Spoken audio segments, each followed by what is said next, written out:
1926 में ब्रिटिश जादूगर और मैजिजोलॉजिस्ट न्यूट स्कैमेंडर न्यूयॉर्क शहर में आते हैं। वह न्यू सलेम फिलेंथ्रोपिक सोसाइटी के गैर जादुई नो मेज या मुगल हेड मैरी लू बेयबोन को देखता है, यह उपदेश देते हुए कि चुड़ैलों और जादूगर वास्तविक और खतरनाक हैं।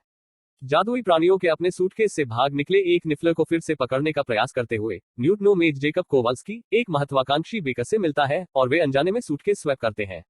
पोपेंटिना टीना गोल्डस्टीन संयुक्त राज्य अमेरिका की जादुई कांग्रेस मकुसा की एक पदावनत और न्यूट को जादुई कानून तोड़ने के आरोप में गिरफ्तार करती है।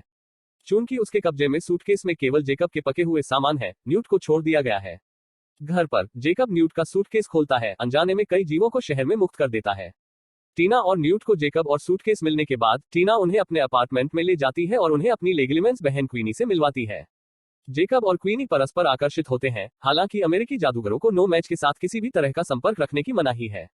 न्यूट जेकब को अपने सूटकेस के अंदर ले जाता है, जादुई रूप से एक ऑब्सकुरस सहित विभिन्न प्राणियों को घर में विस्तारित करता है, एक परजीवी जो जादुई रूप से प्रतिभाशाली बच्चों के अंदर विकसित होता है जब उनकी क्षमताओं को दबा दिया जाता है। पीड़ित लोग शायद ही कभी 10 वर्ष की आयु से अधिक जीते हों। भागे हुए 3 जानवरों में से 2 को वापस लेने के बाद टीना सूटकेस को मैकुसा को लौटा देती है, लेकिन उन्हें गिरफ्तार कर लिया जाता है क्योंकि अधिकारियों का मानना कि न्यूट के जीवों में से एक सेनेटर हेनरी शॉ जूनियर की हत्या के लिए जिम्मेदार है, जिस पर वास्तव में एक अलग ऑब्सकुरस द्वारा हमला किया गया था।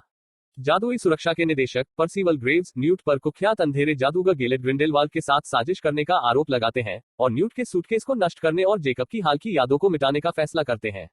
न्यूट और टीना को मौत की सजा सुनाई जाती है, लेकिन क्वीन और जेकब की सहायता से बच निकलते हैं, जो न्यूट के सूटकेस को पुनः प्राप्त करते हैं। टीना के भूत के मुखबिर गनार्लेट की एक टिप चारों को बचाए गए प्राणियों में से अंतिम को पुनः प्राप्त करने की ओर ले जाती है। ग्रेव्स मैरी लू के वयस्क दत्तक पुत्र क्रेडेंस से संपर्क करता है और ऑब्सकुरस को पूरे शहर में विनाश का कारण खोजने में मदद करने के बदले में उसे अपनी अपमानजनक मां से मुक्त करने की पेशकश करता है।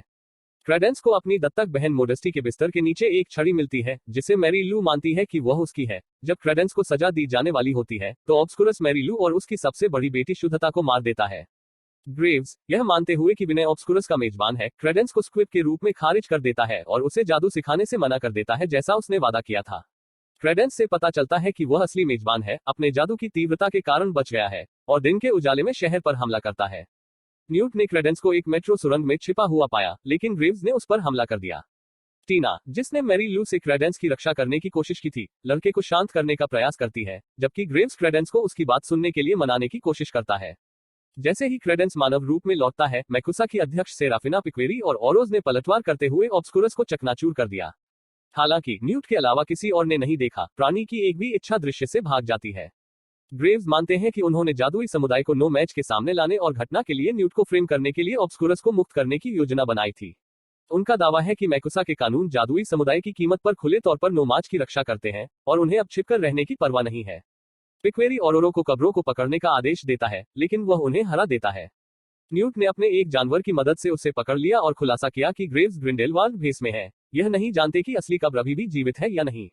मैक्यूजर को डर है कि उनकी गुप्त दुनिया का पर्दाफाश हो गया है, लेकिन न्यूट ने अपने थंडरबर्ड को एक औषधि को फैलाने के लिए जारी किया जो बारिश के रूप में शहर की हाल की यादों को मिटा देता है, जबकि मैक्यूजर जादूगर विनाश की मरम्मत करते हैं और समाचार से हाल की घटनाओं को मिटा देते हैं। क्वीनी ने जेकब को अलविदा कह दिया क्योंकि बारिश उसकी यादों को मिटा देती है और न्यूट इंग्लैंड लौट जाता है। जेकब न्यूट के जानवरों जैसी पेस्ट्री के साथ एक बेकरी खोलता है और जब क्वीन प्रवेश करती है तो वह उसे देखकर मुस्कुराता है।